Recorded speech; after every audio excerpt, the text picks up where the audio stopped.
The honourable member for Lambton Kent Middlesex. Thank you, Mr. Speaker, and I take this opportunity to speak on Bill C4 today. We've heard a lot of great conversations and the benefits of what Bill C4 has done for our country. And what is the importance of this bill, some may ask. Mr. Speaker, over the time, and particularly over this summer, I've been able to visit many of my businesses as farms and constituents in my riding of Lambton Kent Middlesex. Just so that the viewers and you, Mr. Speaker, may have a handle on what Lambton Kent Middlesex is in terms of constituency. It is a riding that follows a little bigger than the island of Prince Edward Island, the province of Prince Edward Island. It is a very rural riding made up of small communities. My largest urban area is 14,000 people, and the next largest urban area is somewhere around 12,500, and in it is made up of agriculture and small businesses within our towns and our communities. And so one of the things that was common as I traveled across the riding and met with businesses and individuals and people in agriculture is that the main purpose was to find out what they thought about our budget and what they thought about what we were doing for business. And one of the things that they told us is that they trust our government to maintain a stable economy. So, Mr. Speaker, that's actually the main purpose of Budget 2013. And consequently, with the implementation bills that follow, to support and to grow our Canadian economy. You can see how we're on track, for example, to balance a budget. It's been talked about a number of times. In the annual financial report of the Government of Canada 2012-13 shows the continued downward track of Canada's annual deficit.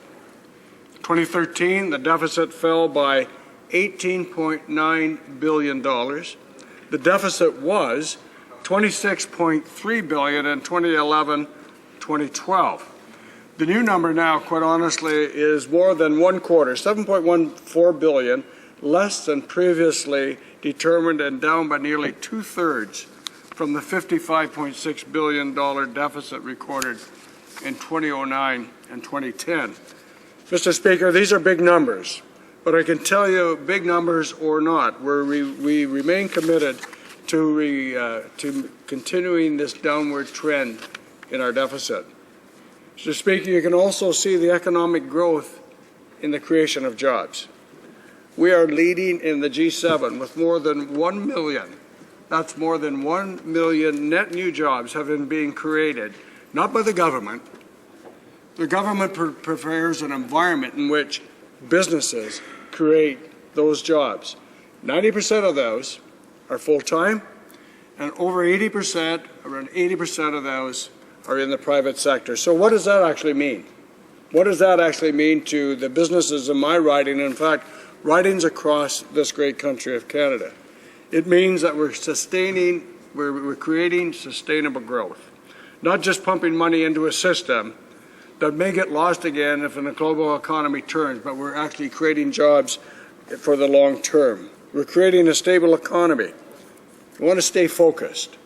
As the Minister of Finance has put it, we are not immune from the challenges beyond our borders. We cannot afford to become complacent, and we will not do so. Measures in the Economic Action Plan 2013, number 2, aimed at providing support for job creators included. And we've heard these talked about before. They include the extending and expanding the hiring credit for small businesses, which will benefit an estimated 560,000 employers. That's 560,000 employers. If only 50% of them tap into that hiring credit, it means a benefit to our small businesses of $225 million, should they use that.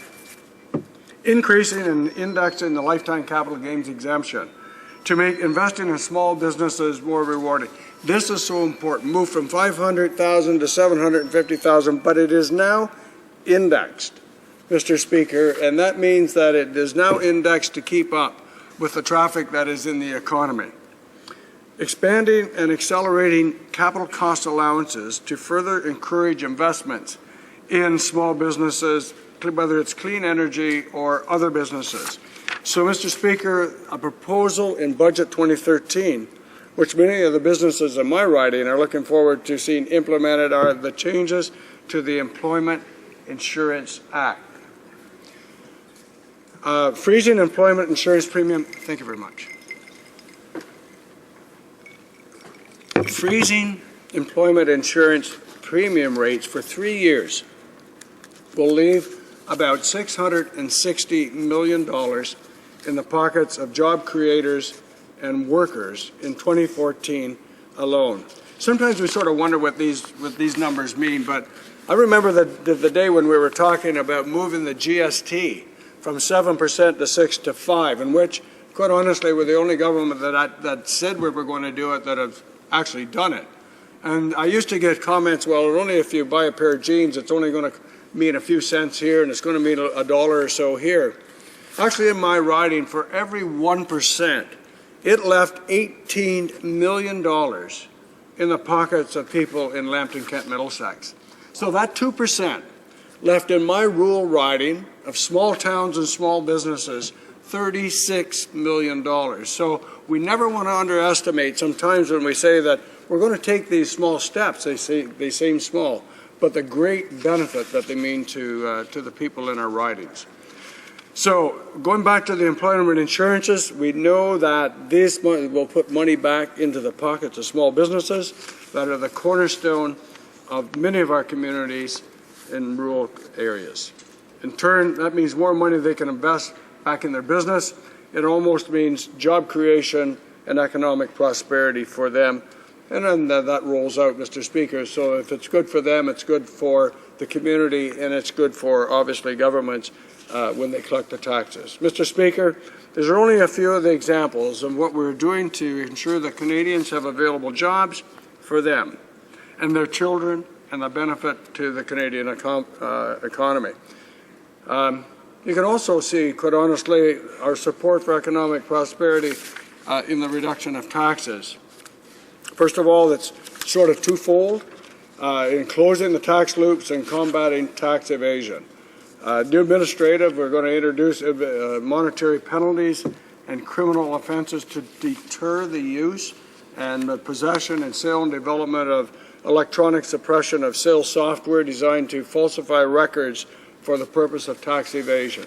And we've had that discussion by some others today, and we know that there's some difficulties. It's easier to say than actually implement, but we also know that if you don't implement, you never move down the road. And so we have that is an important part in terms of being able to deal with that suppression part.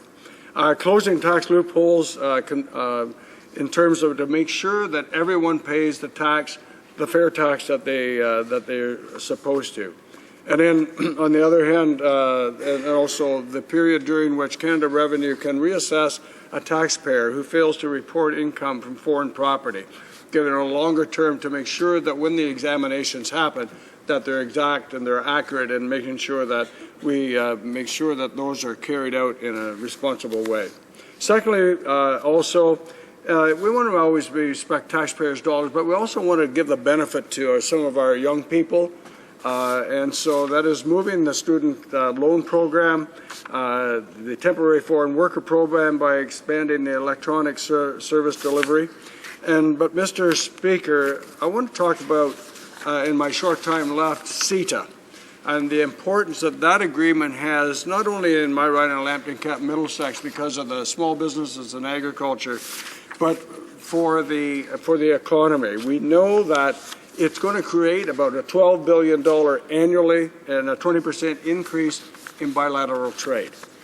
With that, agriculture, of that $12 billion, agriculture is going to gain the benefit of $1.3 billion of that. And so, Mr. Speaker, I'll be glad to take questions and move on that, but Canada is a leader in terms of economic growth and around the world, and on this side, we plan to keep it this way. Thank you very much.